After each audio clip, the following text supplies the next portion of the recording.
Whenever I'm alone at home and there's a knock at the door, I always hope it'll be my wife, Laura.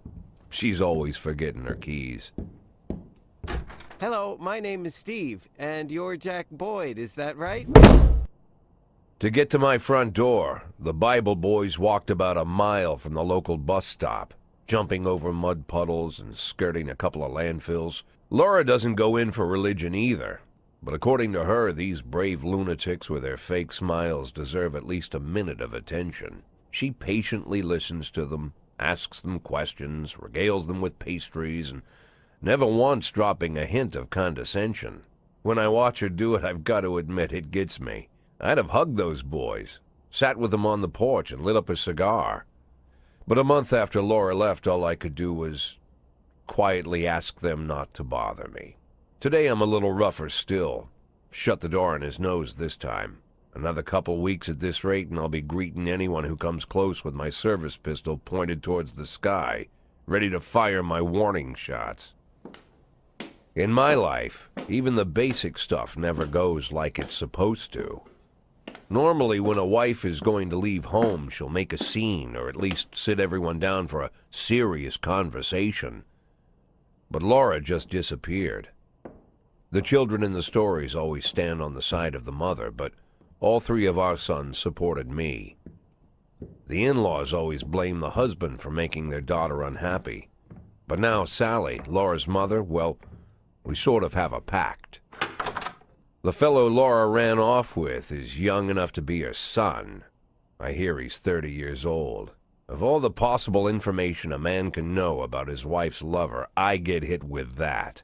Fortunately, Laura's mother doesn't like the way it sounds either. Sally figures this guy just thought he'd have some fun with a mature woman, but he'll be back chasing college girls before the year is out. So we have an agreement. Sally's going to track down Laura and try to reason with her, and we'll arrange a meeting.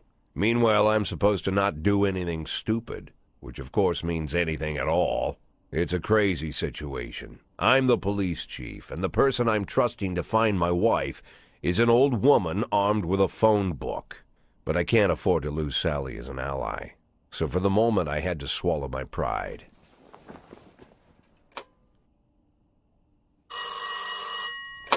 Hello.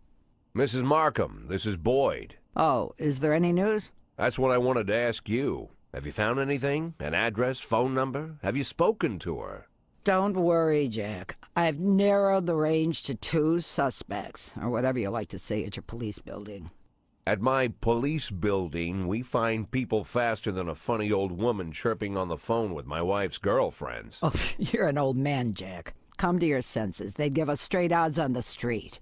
But I've got more energy, Jack. Maybe you think I'm a foolish old woman, but I go to my book club, argue with the girls about Byron, and it gives me energy.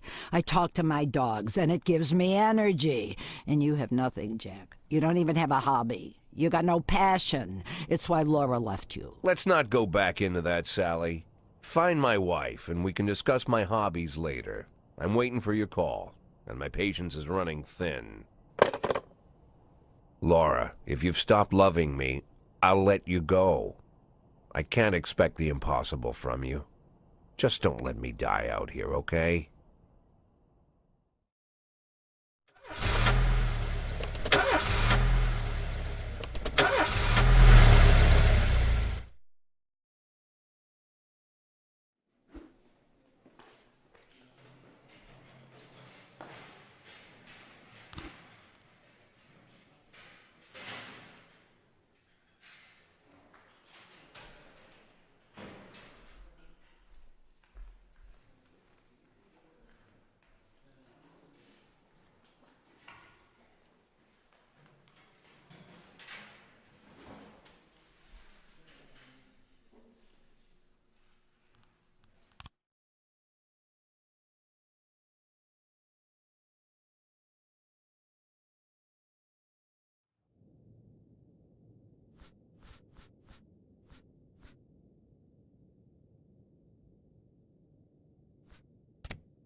212 in progress.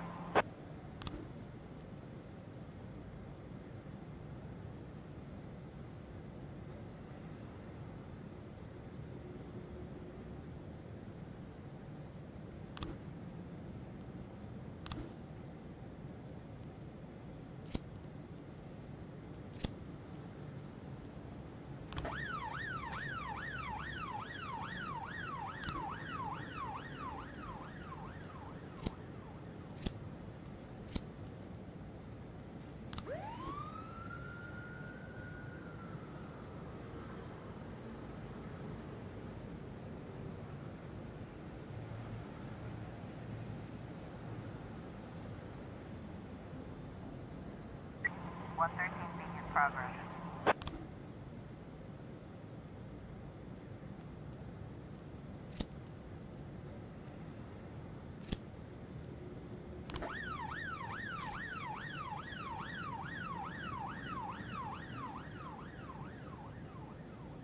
Two 12 complete.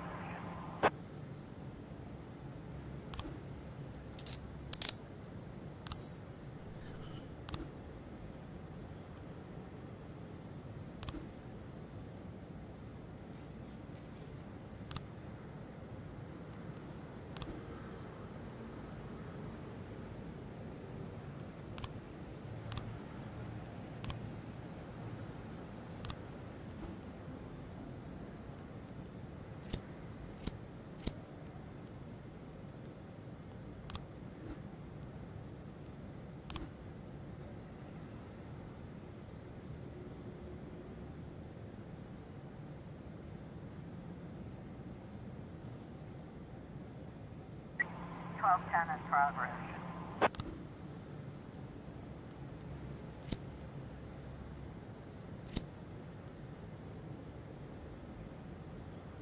Officer on scene. Looks like we have a situation here. 113B complete.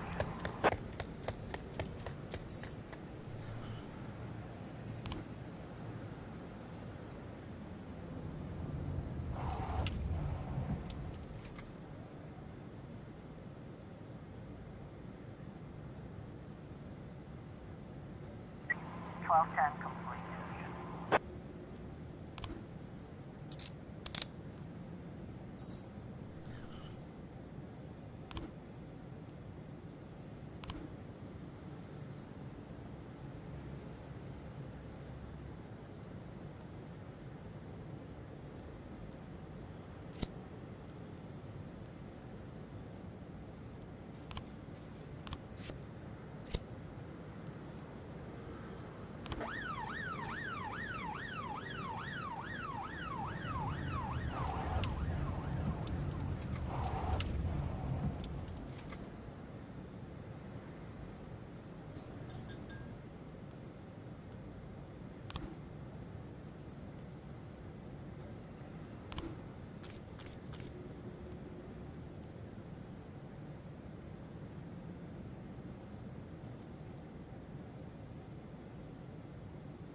Three 11A in progress.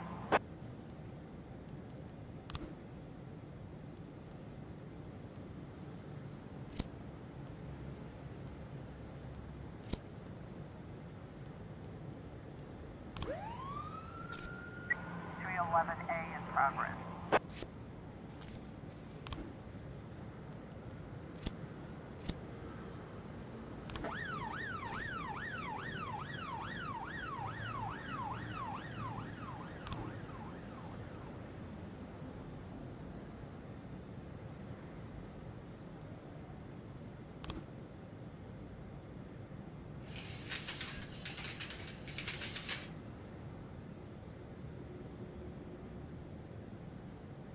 Officer on scene.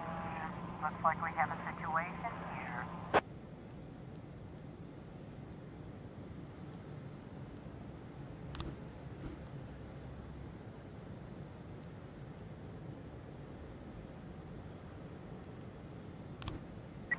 (311A) complete.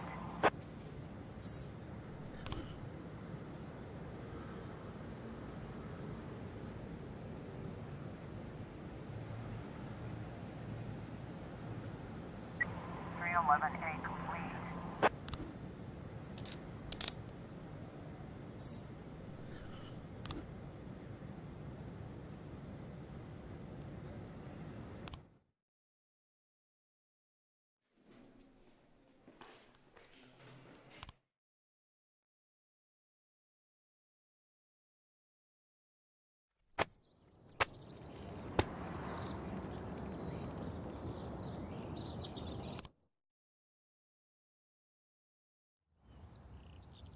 Why would a man need a barn?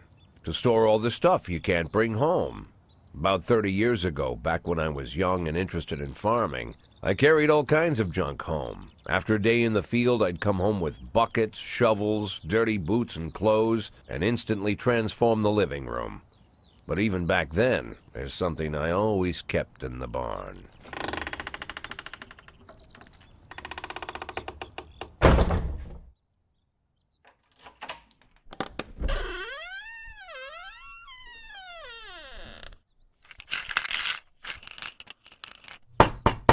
I stopped keeping my pills inside the house because every time I was about to take a triple, someone would knock on my bedroom door.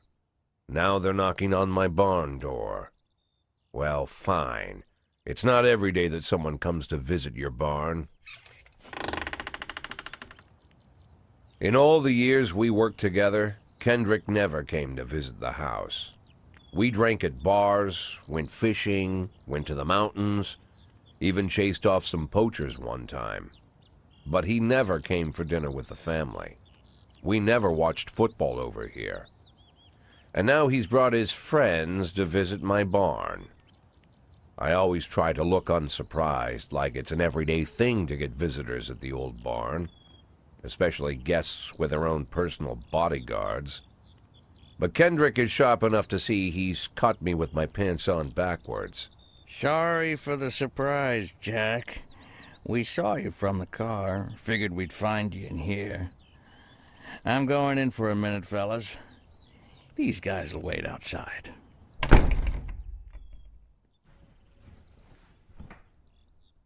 How long you been dating the lover boys? They're Sans people, Jack. Yeah. So now you're appearing in public with members of the Mafia? Jack, I'm leaving tonight. More like fleeing. Jenny and I are taking the girls and making a run for it. Probably won't be seeing each other again. I've got new documents, a new name, a new life, everything new.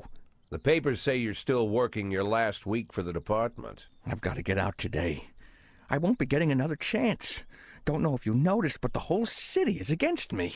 You told your Mafia friends about your plans. Jackie, if I don't fix everything with them in the next few hours, they're going to kill me. And not just me. My family, my relatives, God, Jack, I don't know who else. They found out that I was planning to run and they demanded that we close our contract today. Your contract, Frank? Really? Is that how you talk now? Maybe you should call in the lawyers to straighten all this out. Now is not the time, Jack, please. I have a commitment to them until the end of the year.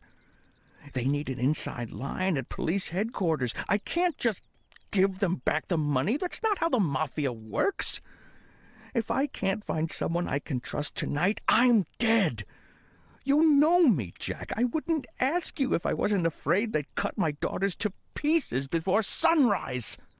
He's the damn fool who puts his daughters in the crosshairs in the first place. Anyone in my place would have dressed him down good. But I didn't want to pile it on. Fate's already got this guy's soul in the grinder.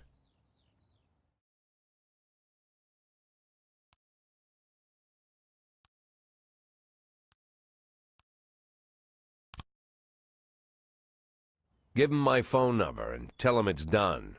Don't call me. Don't come to work today. I don't want to see or hear from you again. Time for you to go. Jack, Get the fuck out of my nice cozy barn, Frank.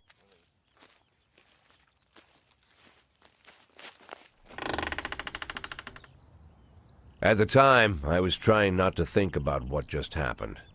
It was almost too much to take in.